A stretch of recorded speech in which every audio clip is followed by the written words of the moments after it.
Hi, welcome to Drums 101. If you see my last two videos, they're more of a playing type of video where you can see hard rock grooves and drum soloing and how things are done with technique. This is more geared toward the beginning drummer up to maybe a year and a half or 2 years of playing, depending what level you're at. What I'd like to cover today are things that you may oversee in your playing or things you may have never been aware of as a drummer.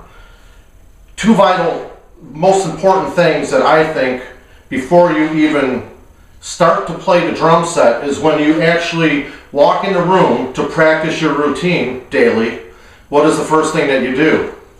Well, the first thing you do is you sit in your drum throne, your drum chair. Very important that you have a very comfortable drum chair. Drummers sit. Drummers are very physical. So what you want to do is be as comfortable as you possibly can. That makes sense, doesn't it? I know I like to be. So what you want to do is invest. You could buy a nice drum throne for up to $300. But right here, this is something that's about under $100. And what I want to stress to you when you're looking for a nice throne, get something that's double braced, okay? You got these big rubber feet on it for stability. It's never going to fall. Get something with a coiled shaft on it. That means it has to be hand adjusted to your height. Double member locks plus another member lock up here. So you got a total of 3 locks for your height adjustment. If I could get this off here. You want a really nice padded seat. This is a Gibraltar throne. It's 4 inches of padding, so it's really nice and soft when you sit on it. And everything's die cast on here, as you can see. So you want something really strong. This has a double locking system on it as well. And like I said, for about under $90, $100, you can pick up a nice throne. So for you beginners out there, you want to be as comfortable as you can be. Very important. And that's as soon as you sit down. You haven't even played yet. So the cheaper thrones don't have the coiled shaft. They can give way, they can break. If they're not double braced, the weight of your body bouncing up and down can hurt your spine, as well as numb out your thighs and your rear end too after a certain amount of playing. So you want to be really comfortable back there, so invest in a good drummer's throne. Secondly, most important thing, the tools of our trade, hickory. You want to have the best sticks that feel the most comfortable to you as a player. And how do you achieve that? Well, it's kind of difficult because there's literally dozens and dozens and dozens of different brands of sticks out there. Wood tip, nylon tip, quantum tip, you know, acorn style, round ball style, nylon tip style. Basically what you got to do is find a stick that feels good in your hands when you're playing. If you're having problems with your sticking, you're losing sticks, they're flying out of your hands all the time, stuff like that, you might be using something a little bit too light. Yet if you go a little bit too heavy, it's going to slow down your action and slow down your muscle movement in your forearms and your wrists. So what you want to do with that is basically go to your local drum shop or guitar center or wherever it is that you go in your area and talk to the drum guys there. Drum guys are real cool in the music shops. They will understand your dilemma. We all go through it. Spend an hour or two at the wall of sticks. Take down, you know, you may have to buy several different brands and several different weights. It can be a little bit expensive, but once you find what's right for you, and there is no right or wrong stick, it's what's comfortable for you, okay? I can't tell you what to get, I can't tell you what I use, because it may not be good for you, it's good for me. Buy several pairs of sticks, use them, try them out. When you find something you really like, stick with that brand. Over time, you may switch to another brand. I have played several different brands in my day. Now, I'm using Vic Firths. So I never thought I'd be using these to begin with, okay? And I started off with Regal tips way back when, so, and everything in between. The next thing I'd like to talk about is the balance of the stick in your hands and how you hold the sticks in your hands. if you're losing sticks, it could be that you're holding the sticks way too long, okay, or way too short, I should say, okay? You want to find a happy medium where you have some stick coming down out of your thumbs here and out of the bottom of your hand.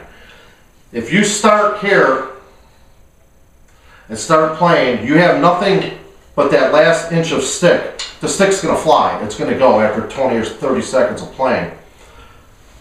If you find somewhere in the middle, the natural momentum of you playing, okay? And you can hear that. You can hear the whipping motion. That's a lot of force. Gravity is going to want to take those sticks from you because you're always going in a forward motion. Sometimes you're coming back, you can lose them that way as well. But general gravity is going to push that stick forward. So you got to find somewhere where you got a good balance on the stick and you're able to play that way because your hand's going to, by gravity, move down that stick as you find yourself playing. If you start here and end up here, you could always move back. But if you start at the butt end of the stick, you have nowhere to go. So you're going to be out of it, you know, before you know it. So that's something that you really want to keep in mind is the location of the stick in your hands. Okay? Next thing I'd like to talk about to you is general maintenance of the drum set and how you set up things. I purposely have just the bass drum and the snare drum here and the hats. I don't even really need these, but I got them here just because I like to put my foot on something.